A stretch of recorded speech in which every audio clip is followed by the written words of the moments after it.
This one you almost can't make up. So Governor Cuomo is heading to Puerto Rico to discuss the island's financial crisis, and it's bad.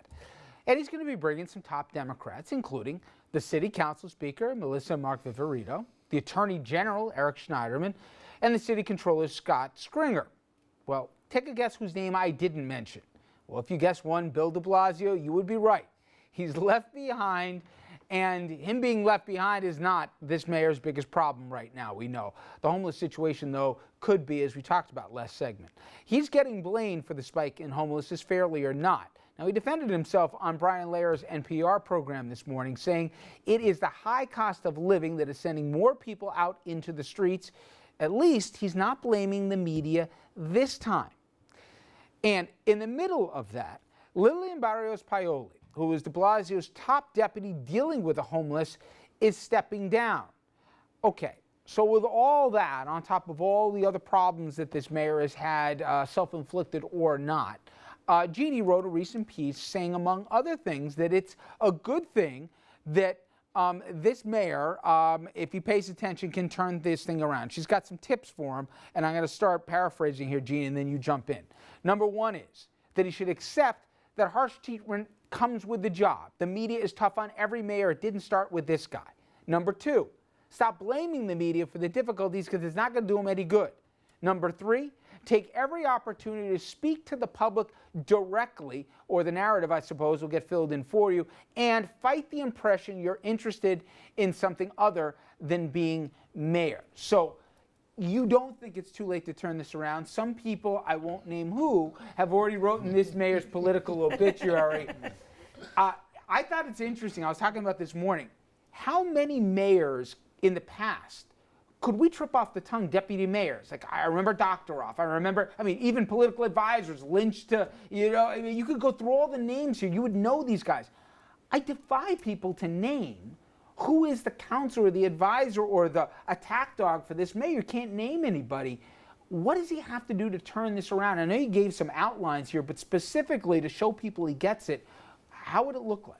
I think he started actually in the last couple weeks. He's been, as you mentioned, on the Brian Lehrer Show twice, taking call-in questions. Now, the Brian Lehrer Show is public radio. It's NPR. It's a great show. I love it. It's not the widest demographic you've ever seen. I mean, he's speaking to the choir, but it's a good start for him. He also did the Twitter thing yesterday, which was, I think, a good thing. So I think the more they can get him out there talking to people directly, they've had a habit, and you guys know this better than I do, of having press conferences where they're restricting the press in terms of what the topics are, what questions can be asked.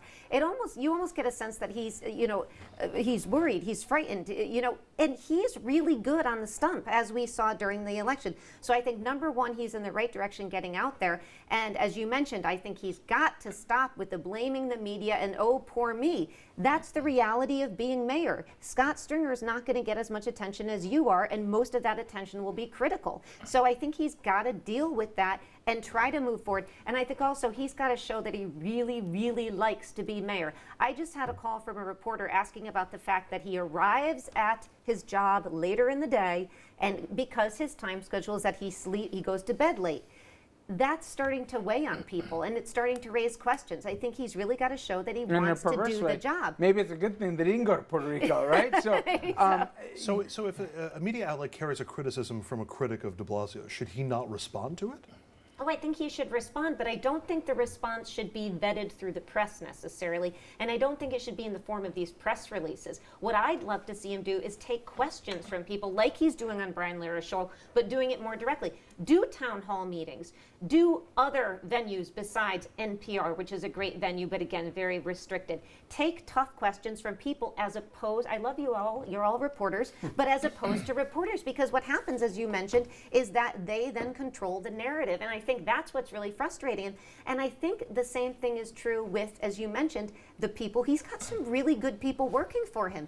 They should be out there talking to the public, because that air gets filled whether he wants it to or not, and it gets filled in the wrong way. He seems very uptight to me. And I remember Rudy Giuliani used to go on the radio all the time. Yeah. And he'd be interviewed on Wins, which was NPR, you're right. Remember the ferret?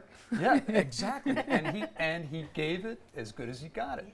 You know, Yeah. I mean, you could not like Giuliani, but you have to say he got in the trenches. Yeah, and Well, New he really Yorkers did. can take, they'll ask tough questions and they don't mind if you disagree with them. Right. But they'll respect the fact that you answered. You know, Don, I remember when I thought fairly, people were saying, wait a minute, Bloomberg, you're leaving for parts unknown and you're not going to tell us where you're going? And he said, yeah, that's right. Tough. I mean, from Koch to certainly Bloomberg, I think Dinkins was a little thin-skinned. But those who fought back, the press kind of liked it and the public loved it. Yeah, You know what I mean? exactly. Is that that's what's part of what you're supposed to be as a New Yorker, especially as a mayor. He didn't do that. Yeah. Bloomberg is a little different in terms of historically with mayors, and it may have a little something to do with the billions. But he didn't pretend he wasn't a billionaire, right? But here's my Yeah. point. This mayor, somebody had to walk the plank because it was awful. He's whining every day about the Post, and you're not going to change it. All you're doing is making reporters come after you more Right. on a daily basis. You're not gonna win that battle. You're not going to win that battle. Yeah. So if the mayor thinks that press treatment is unfair, look at what I did with Giuliani. He really should read Giuliani's book. And it's in 4 books, a transcript, Richard, of an encounter I had with Giuliani over a 2-page transcript I had over the police shooting with Patrick Dorisman. Mayor Giuliani tried to cut me off at least 15 times, and I wouldn't stop asking the follow-up question. Giuliani had said this guy was no choir boy, altar boy, and it turns out he actually had been an altar boy growing up. And so the mayor, he tried everything to get away from it. Look at the transcript. So you're not the first mayor that's going to feel that you're being treated unfairly. Giuliani, but what he can learn from Rudy is, first of all, I agree with all your advice. Second thing is, Mr. Mayor, no more out-of-state trips. Exactly. Leave it alone, Mr. Mayor. Especially out of country. When you're starting your day late, you already know what people are speculating, Mr. Mayor, about you, why your day is starting late. People are speculating openly on radio stations about marijuana use. They're saying that this guy is starting his day late because of marijuana. I don't know. I don't have anything to back that up. Can I ask a question? Why would he want to go on a trip to Puerto Rico with Governor Cuomo? Oh, he What can't. would be the upside? Somebody's got to go, as I said before. I think it's almost better that he got- Cuomo or that he De got Blasio, rejected. somebody's leaving. And it's looking like it's De Blasio. But you know what? You hit on it a certain way.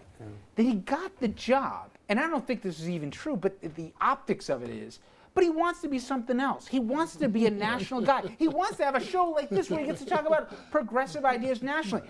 Now, whether that's a cheap shot, unfair, untrue, it's probably all of the above. But he hasn't filled that narrative to say, I got the greatest job on earth. This is the greatest city on the planet here. We're going to fix this. We're going to do the following.